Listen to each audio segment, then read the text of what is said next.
What's up, Airsofters? Welcome to Pack Mule Airsoft. Today we're going to be talking about cameras. In particular, we're going to be talking about scope cameras. These two cameras are the Runcam 2 4K and the Runcam Scope Cam 4K. I picked Runcam over the other brands due to the fact of the image quality. The image quality is far superior, in my personal opinion, over the other brands. Okay, let's talk settings. Both of these cameras use the Runcam app. One app, both cameras. The settings on both cameras are fairly straightforward.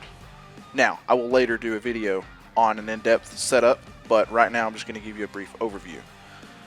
Your spot metering needs to be at medium.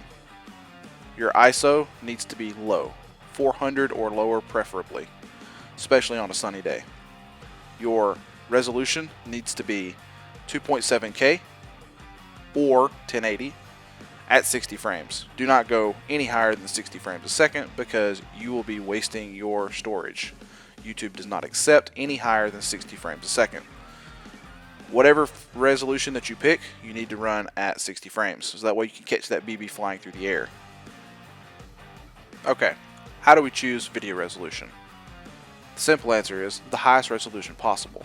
For these cameras, the highest resolution is 2.7K at 60 frames a second. Now, if you're uploading in 1080, record in 1080. If you're uploading in 720, record in 720. Keep in mind, most people watch their YouTube videos on a mobile device. Most mobile devices do not go past 1080 on their screens. So if you're uploading in 1080 or 720, you're really not losing the quality that you're thinking. Yes, these are 4K cameras. No, they will not record 4K at 60. You don't need 4K. 4K is overrated. So you got you a camera. Well, it's not going to do you any good if you can't put it on your rifle. How do we put it there? The easy option is this one. It has a mount already built in to the camera. It's all part of the price. But the mount itself is very, very weak. Do not over tighten it. It has an option to use a flathead screwdriver. Do not do that. You will over tighten it, you will break your mount. This Picatinny mount is my second one. I already broke the first one when I over tightened it on my first rifle. Just got it out of the box. Hadn't had it probably 30 minutes. Broke it. This one, you have to go to thebrainexplodermerch.com. I'll put a link in the description for their Picatinny mount.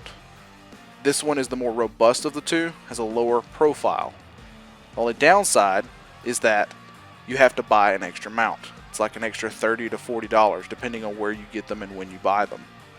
Last I checked, they were $35 for the mount. Now we've got to power these cameras. How are you going to do that? You've got two options. Both of them have flaws. First option is the batteries. The batteries inside the cameras are easily removable. Fairly cheap, and many brands make them. You can get them by Runcam, or you can get third-party batteries. Now, downsides to running the batteries is that you have 1 to 1.5 hours of record time. I would err on the side of 1 hour. They say that you get more, but the reality speaks differently. Now, you can also use a power bank, which is your second option. You have to remove batteries in both of these cameras, otherwise they will overheat and they will be useless. The ports on this one, for your charging port, is fragile. The Runcam 2 4K, the Runcam 2 of any edition, whether it's the 4K, the 1080, whatever. This port is very fragile. You can break the port off of the motherboard, which would ruin your camera. This one's a little more robust, but as stated previously, you have the weak mounting option. This is a decision that you can make as an airsofter, whether or not you want the higher profile with the easier setup and the built-in mount, or the lower, or if you need the lower profile with the weaker board and the mount that you have to buy. So now it's time to pick an SD card. Some of the things you need to look for are the U, A, and V ratings.